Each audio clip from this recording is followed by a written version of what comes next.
maybe this is a little out of place, but I want to kind of tackle it now. I think that the person we haven't mentioned, which I think is the elephant in the room, is probably Carlos Alcaraz. And right now, our boy's he's in a place right now. Like ever since losing to Novak in the Australian Open, he just kind of seems like he's, we talked about his performance in Indian Wells. Okay, whatever. He won Rotterdam before that. Fine. But we get here to this event. He comes off of a, decent run in the desert. Okay, lost a weird one to Draper, but I expected him to really put his foot down, reassert himself. That's what you're looking for, a 4-time Grand Slam champion. And my man just loses his first match to David Goffin. I mean, in the year of our Lord 2025, like, what are we talking about here? Like, what are we talking? And he played horribly. He played horribly. So I'm putting him as, of players that I've got my eye on, like, just my list. He is at the top of it right now, and that's probably a little unfair. But we expect things from Carlos, and maybe he's showing us who he is, in the fact that he can kind of come in and out of dominant tennis and show us some ugly stuff, in between. I think some of that's maturity. I think a lot of it is going through the phase of what he expects of himself. There was a former partner of mine that had a great quote that his old coach at College Charleston told him, "Can you win on a bad day?" And I think the genius of that statement is most people can win on a good day. Can you win on a bad day? These past 2 tournaments, Alvin, are 2 weeks long. You include the qualies. Now, there's some breaks and some different days, right? That's what the draw and all that. But these terms are 2 weeks long. And one thing I like to always ask my players, how many bad days do you think you'll have out of 2 weeks? Do you think you'll have at least one? I said, it's likely you have 2 or 3.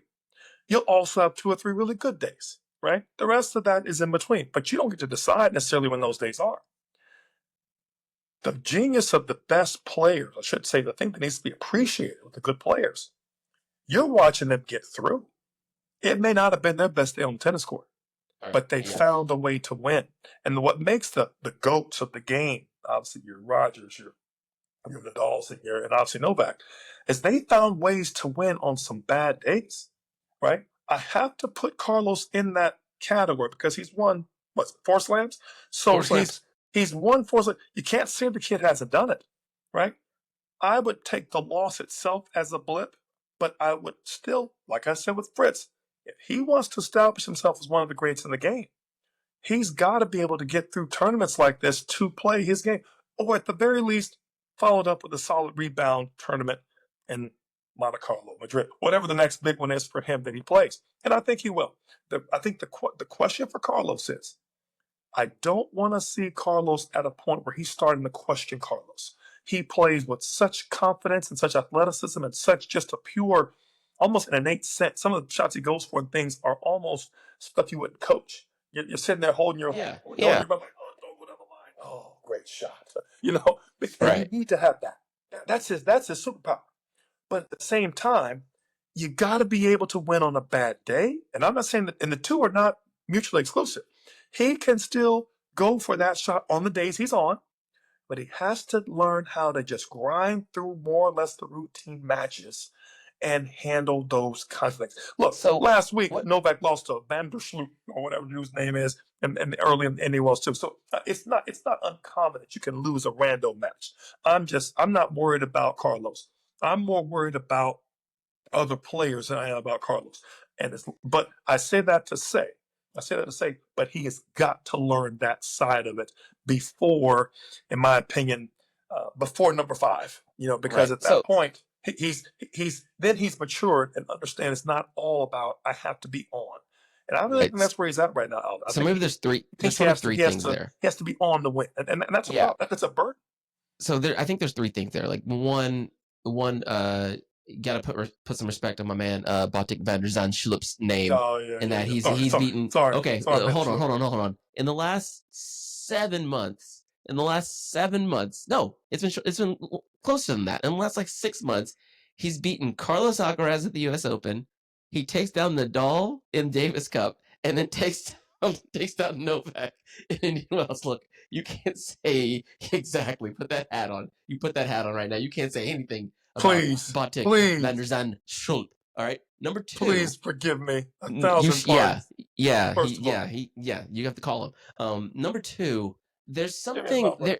There's a little something in the air about Miami, about the tournament itself, right? These guys are, they're trekking right now, right? First it's down under, and then they hit. Some of them go indoor for a hot minute in Europe, and then they hit the Middle East, and then they come over to the States, right, to do these two tournaments that are both on hard court but play very differently in very different conditions, right?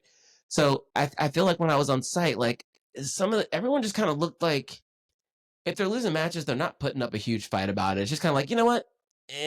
Let's go back to Europe. Let's call this done. We'll tackle these hard courts again in like July or August. I'm done here. Get me on the clay. So I'm willing to caveat almost anything I see in Miami always. And then the third thing, Carlos, Both of them, the Sunshine Double, both of them. They're sure, those weird. If you want to break out in the tour, those are your two. Those are your two. Those are your 4 weeks to try to break out sure, on yeah. those two tournaments for sure. And then the last thing, and this is I just finished reading this book. It's called the Secrets of Spanish Tennis by Chris Lewitt. He's an American guy, but he spent a lot of time in Spain, kind of working with Luis Bergera, Sergi's father, and a couple of his coaches there, and traveling around and trying to get an understanding of like what is it, what are the kind of the tenets of Spanish tennis, and it's a great read, highly recommended. Um, just to get an understanding. But Carlos is this new version of Spanish tennis players who grew up with the emphasis being placed on not only like the things they teach in Spain about how they approach tennis, but also more so taking the ball on the rise and playing on hard courts. It's kind of a hybrid Hybrid, of sure. the A of the morphing. two, a Mhm. modernized version of Spanish tennis, sprinkled in with a little bit of a like Mario star, right? Because Carlos does the weirdest, most beautiful things we see on a tennis court. But I say that to say Carlos seems to not like what is his B game? His B game is not safe grind. I think the thing that Carlos can do on the days when he doesn't have the magic is just try to be consistent with letting his ball overwhelm his opponent. It's not necessarily where he puts that ball. His natural ground stroke is That impactful. 100%. It's impactful. He can draw errors just off of that ball, but I think he's so Carlos that Yep. it's going to take a few balls to get to that point. He wants to smash gas on ball 6, not on ball. He's not waiting to ball 10. So I think that's what makes it harder for him in 2 out of 3. Whereas like his best out of 5 record is like immaculate, right? So that's where you got It more can time to almost. let that kind of stuff He balance has the out. ability to hit himself back into a match in the 3 out of Right, 5. Where in a best of 3, he's it's a little more. He needs to be more precise. right. And let's be very honest. These two tournaments are known to be windy, and that for a player that's you start overthinking and you start kind of not hitting the ball as clean. In the wind is not a great place to work on your striking, and especially if you're feeling a little bit off. I still think it's maturity. That's a part of his game that's developed. I'm not talking about a skill set per se, so much as it is a tactic. That's something I feel like Novak's really honed in over the years. And let's look back at some of the great athletes, Alvin, that have played this game, that have taken them a while to really kind of find their groove. Lest we forget, Andre Agassi played 7 years before he won his first slam. And you could not get a more athletic, a bigger ball striking, shorter point, bigger backhand on the line, and laser forehand in the corner than Andre. Yeah, It that's took a him a good point. while to learn how to kind of harness that and win on some bad days. So I say that to say, Well, Pete as look, well. Pete went kind of like after he won his first U.S. Open, and then kind of went into the World a little bit, and then Boris Becker won Wembley back to back and didn't win another one for 6 years. Had to I think learn how Fed to maybe kind of Fed play the kind game. of similar. Maybe Yep. Fed won his But first one, and Fed then took yeah, Fed 5 years. Took Fed five yeah, years to kind of get on the map, and then shoot blew the cover off after that. I think he won the next 9 out of 12. But my point being, to my point, these are things that Just because he has won that early doesn't mean he's polished yet. He just happened to come in at a time. And that's why I say I'm not too worried about Carlos. Carlos is going to be fine. Keep trusting Carlos. Learn, to your point, learn a beat game. You got to have one. I think that's the thing that I would recommend. And whether it's just say for targets and knowing that that's enough, whether that's trusting your legs and your fitness on a bad day, which is what I always tell players, trust your fitness on a bad day. Make more balls. Keep it cross court. You don't have to change. That may be where he feels like he has to win, but he, in that mind, and again, another great tennisism that I've always used, that I think is just a classic. You don't have to win. You can allow your player, your opponent, to lose. Right, And I right. Yeah. that to Vast say majority of the time, actually. that's the majority of the time. He's still taking the burden on himself to win. And I feel like once he learns the other side, as he understands and appreciates more, that he can do that more on a bad day. Save that big blister on the run forehand. Save that crazy break your ankle drop shot. For the days you got. The guy's so pinned so far back that it works. Again, Carlos will get that. His camp will get him right. Juan Carlos will take care of him. Juan Carlos, that's all Juan Carlos did. So he'll get him through that. This is a part of this is a part where he has to appreciate that part of the game and not look at, but I won this way doing this.